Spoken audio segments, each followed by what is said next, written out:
Bodoland Tiger YouTube channelaव आं धनजिब रामसेरा फिन नोंथांमोननि सेराव फैफिनबाय। दिनै आङो क'क्राझार लकसभा समस्तिनि बागै सावरायगोन। क'क्राझार लकसभा समस्तियाव UPL निफ्राय जा केन्डिडेट फोसावनाय जाबाय मानगोनां बिथां इउजि ब्रह्म बिथांखौ आं बड'लेण्ड टाइगार इउटुब चेनेलनिफ्राय रोजा रोजा साबायखर जासिबाय आरो आसा खालामो बिथाङानो 5 नं क'क्राझार लकसभा समस्तिनिफ्राय देरहासार जानानै जोंनि बर'फोरनि जा समस्या आलादा बड'लेण्ड रायजो बिनाय बे समस्याखौ समाधान खालामनो हागोन होननानै आङो आसा खालामबाय। BPF नि फालनिफ्राय जा केन्डिडेट फोसावनाय जाबाय प्रमिला रानि ब्रह्म, जाहाथे बिथांनो BTC एबा क'क्राझार लकसभा समस्तिनि रावबो बर'फोरा जाहाथे बै प्रमिला रानि ब्रह्मनो भट होआ।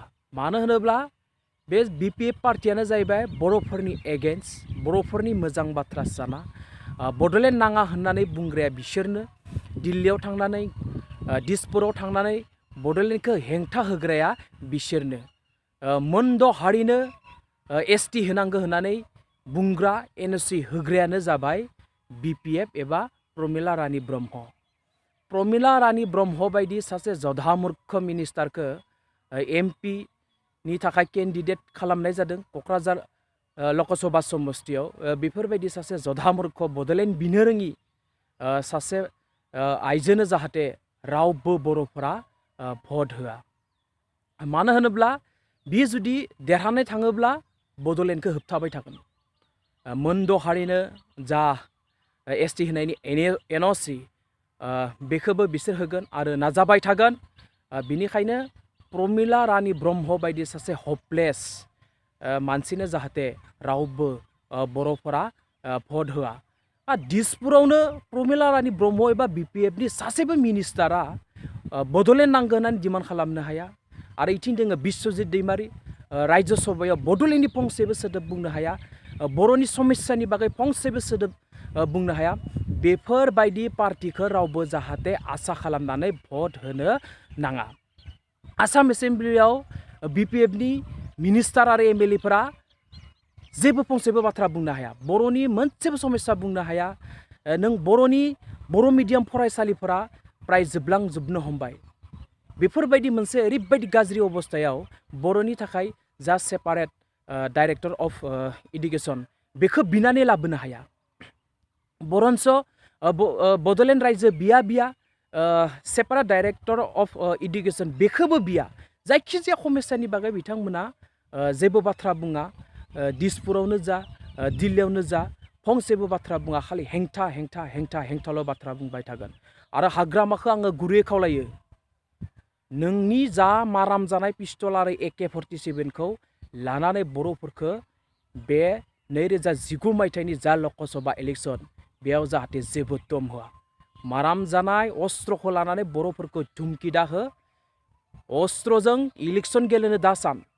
2014 मायथाइनि इलेक्सनाव जाबायदि उत्पात खालामदों नोंनि पार्टिनि मानसिफ्रा, नोंनि खि जाग्रा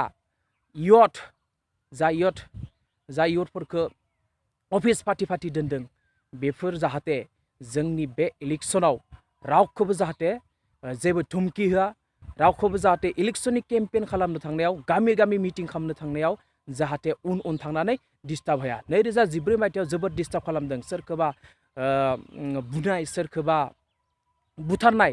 बरन्स नोंसोर बर'फोरखौ बुथारदों।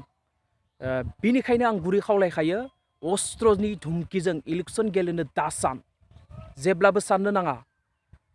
सासे BTC नि चिफ हिसाबै इलेक्सन गेले, मोजां बाथ्रा बुंनानै रायजोनिफ्राय भट बि, आबां जाबां दैयाव थाङा अराव थाङा सैमा आखुनि गियान लानानै इलेक्सन बिनो नाङा। धुमखिजों बर'फोरा गिलिया। सिगां जा धुमखि होबाय, सिगां जा बुबाय, सिगां जा बर'फोरखौ बुथारबाय, 2019 मायथाइयाव बे सोलिनाय नङा। खोनासं हाग्रामा, आं धनजिब रामसेरा बुंदों बड'लेण्ड टाइगार इउटुब चेनेलनिफ्राय। नैबे इलेक्सनाव सासेबो बर' मानसि थैनो मोननाय नङा, सासेबो बर' मानसि बुजानो मोननाय नङा। एबसुनि सासेबो सापर्टार UPLनि सासेबो सापर्टारखौ जेबो हेंथा होनो मोननाय नङा। इलेक्सन गेलेदों गेले, जेननायाथ' खाथां। बर'फोर हाग्रामाया जेनगोन, प्रमिला रानि ब्रह्मआ जेनखागोन, बे खाथां जाबाय। सासे फंसे बाथ्रा बुंनो रोङि, दिसपुरावनो बाथ्रा बुंनो रोङा आरो दिल्लीयाव थांनानै मा खालामगोन, लास्टआव जना थाहैबाय थागोन, थाम्फै होबाय थागोन, पार्लियामेन्टआव जनानै थेनथावबाय थागोन। बेफोरबायदि बुरै बैसोनि सासे केन्डिडेट थिखांदो, भेलुलेस मिनिस्टारखौ बेयाव MP थिखांना होदो। बेफोरबायदि मिनिस्टारा बर'नि मा बाथ्रा बुंगोन, दिसपुरावनो बुंनो रोङा आरो दिल्लीयाव थांनानै मा बुंहैगोन बियो। बेनिखायनो गुरै खावले गासैबो जाहाथे UG ब्रह्म बिथांनो भट होनानै बिथांखौ देरहासार खालामो आरो जोंनि बर'फोरनि जा बड'लेण्ड मोननो गोनां जा आसा खालामगासिनो दोङो बेखौ जाहाथे थाबैनो बिख'नानै लाबनो हायो। जोबथानो फंसे बाथ्रा बुंबोयो आङो बै हाग्रामाखौ, इलेक्सनाव सान्थि भाबै गेले, रावखौबो दम होनाय, बुनाय, गावनाय, अफिस बुख्रुमनाय जाहाथे बेखौ खालामा, बेनि सायाव गोख्रों नोजोर थागोन।